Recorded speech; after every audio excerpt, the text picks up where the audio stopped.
শীতকাল চলে এসেছে, আর এর সাথে সাথেই যেন ঘরে ঘরে সর্দি কাশি জ্বরের একটা আমেজও চলে আসে, তাই না? প্রায় সব বাড়িতেই দেখবেন কেউ না কেউ হাঁচি দিচ্ছে বা কাশছে। এই ব্যাপারটা তো আমাদের সবারই চেনা। কিন্তু একটা প্রশ্ন মনে আসতেই পারে, শীতকাল মানেই কি তাহলে অসুস্থ হয়ে লেপ মুড়ি দিয়ে পড়ে থাকা? একদমই না। আসলে একটুখানি সচেতন থাকলেই আর ঠিকঠাক যত্ন নিলেই কিন্তু বছরের এই চমৎকার সময়টা পুরোপুরি উপভোগ করা সম্ভব। তো চলুন আর একদম দেরি না করে প্রথমেই দেখে নেওয়া যাক শীতকালে ঠিক কোন কোন স্বাস্থ্য সমস্যাগুলো আমাদের বেশি ভোগায়। কারণটা খুব সোজা, সমস্যাটা কি সেটা না চিনলে তার সাথে লড়বেন কি করে, তাই না? লিস্টটা যদি দেখেন, সবার উপরেই থাকবে সর্দি কাশি আর জ্বর। এর সাথে তো নিউমোনিয়া, অ্যালার্জি, অ্যাজমা বা হাঁপানির সমস্যা বেড়ে যাওয়া আর গলা ব্যথা তো আছেই। মানে এগুলোকে শীতকালের একরকম অবাঞ্ছিত অতিথি বলা যেতে পারে। আচ্ছা, একটা জিনিস কি কখনো ভেবে দেখেছেন যে কেন বছরের অন্য সময়ের চেয়ে এই শীতকালেই অসুখ বিসুখ এত বেড়ে যায়? কি এমন হয় এই সময়?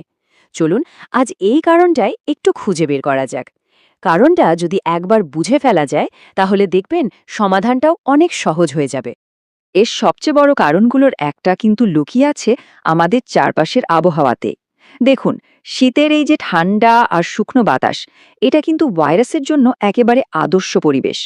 এই বাতাসে জীবাণুগুলো অনেকক্ষণ ভেসে থাকতে পারে আর খুব সহজে একজনের থেকে আরেকজনের শরীরে ছড়িয়ে পড়ে। আর একটা খুব সাধারণ ভুল আমরা প্রায় সবাই করি। খেয়াল করে দেখবেন শীতে কিন্তু আমাদের তেজটা কম পায়, আর তাই পানিও খাওয়া হয় অনেক কম। এর ফল কি হয়? শরীর ডিহাইড্রেটেড বা পানি শূন্য হয়ে পড়ে, আর আমাদের ভেতরের যে রোগ প্রতিরোধ ব্যবস্থা সেটাও দুর্বল হয়ে যায়। সোজা কথায় বলতে গেলে এই সময়টায় আমাদের শরীরের যে ডিফেন্স সিস্টেম বা ইমিউন সিস্টেম, সেটা স্বাভাবিকের চেয়ে একটু দুর্বল থাকে। মানে আমাদের শরীরের ভেতরের যে সৈনিকরা আছে তারা যেন একটু ঝিমিয়ে পড়ে। তাহলে কারণগুলো তো মোটামুটি বোঝা গেল।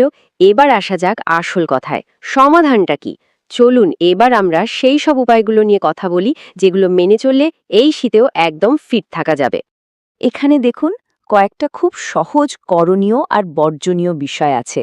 যেমন ঠান্ডা পানির বদলে হালকা গরম পানি খাওয়া, খাবারে মধু, আদা, রসুন রাখা, আর অন্যদিকে ফ্রিজের ঠান্ডা খাবার বা ধূমপান পুরোপুরি এড়িয়ে চলা। এই ছোট ছোট অভ্যাসগুলোই কিন্তু আমাদের সুস্থ রাখতে বিরাট একটা ভূমিকা রাখে।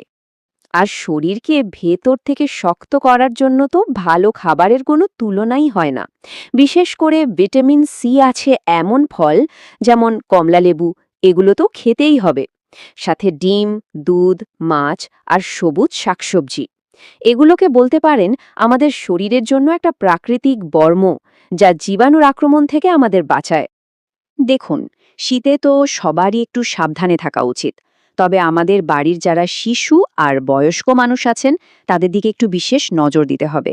কারণ তাদের ইমিউনিটি বা রোগ প্রতিরোধ ক্ষমতা কিন্তু এমনিতে একটু কম থাকে। বাচ্চাদের ক্ষেত্রে কয়েকটা বিষয় মাথায় রাখা খুব জরুরি। যেমন, তারা যদি ঘেমে গিয়ে বা অন্য কোনোভাবে কাপড় ভিজিয়ে ফেলে, সেটা সাথে সাথে পাল্টে দিতে হবে। সামান্য সর্দি কাশিকেও একদম অবহেলা করা যাবে না। আর একদম ছোট শিশুদের জন্য তো মায়ের দুধের থেকে ভালো আর কিচ্ছু নেই, ওটাই সেরা সুরক্ষা। আবার বাড়ির বয়স্কদের জন্য কিছু নিয়ম মানা দরকার। তাদের ব্লাড প্রেশার, ডায়াবেটিস, এগুলো নিয়মিত চেক করতে হবে। সকালের হালকা মিষ্টি রোদটা তাদের স্বাস্থ্যের জন্য খুব ভালো। তবে খেয়াল রাখতে হবে কনকনে ঠান্ডা বাতাস যেন সরাসরি গায়ে না লাগে। এই সব ঘরোয়া যত্ন তো অবশ্যই খুব কাজের, কিন্তু আমাদের এটাও বুঝতে হবে যে কখন ব্যাপারটা সিরিয়াস হয়ে যাচ্ছে। চলুন এবার আমরা সেই লক্ষণগুলো জেনে নিই যেগুলো দেখলে আর দেরি না করে ডাক্তারের পরামর্শ নিতে হবে। হ্যাঁ, এই প্রশ্নটা কিন্তু খুব গুরুত্বপূর্ণ। কোন লক্ষণগুলো দেখা দিলে আমাদের বুঝতে হবে যে না, আর ঘরে বসে থাকা ঠিক হবে না, এবার একজন বিশেষজ্ঞের সাথে কথা বলা দরকার। এই ব্যাপারগুলো খুব খেয়াল করে শুনুন। যদি দেখেন জ্বর ৩-৪ দিনের বেশি থাকছে, কিছুতেই কমছে না, অথবা শ্বাস নিতে কষ্ট হচ্ছে, বুকে ব্যথা হচ্ছে, বিশেষ করে বাচ্চাদের ক্ষেত্রে যদি খাওয়ার রুচি একদমই চলে যায়, তাহলে কিন্তু এক মুহূর্ত দেরি করা চলবে না, সাথে সাথে ডাক্তারের কাছে যেতে হবে। তাহলে সব মিলিয়ে এটাই বলার যে শীতকাল মানে অসুস্থতা, এই ধারণাটা থেকে আমাদের বেরিয়ে আসতে হবে। বরং একটুখানি যত্ন আর সচেতনতা থাকলেই কিন্তু বছরের এই সুন্দর সময়টা আমরা পুরোপুরি একদম সুস্থভাবে উপভোগ করতে পারি। তো এই যে এতগুলো বিষয় নিয়ে কথা হলো, এর থেকে কি মনে হচ্ছে স্বাস্থ্যকরভাবে এই শীতটা কাটানোর জন্য নিজের নেওয়া সেরা পদক্ষেপ কোনটা হতে পারে? এই ভাবনাটা না হয় সবার জন্যই তোলা রইল।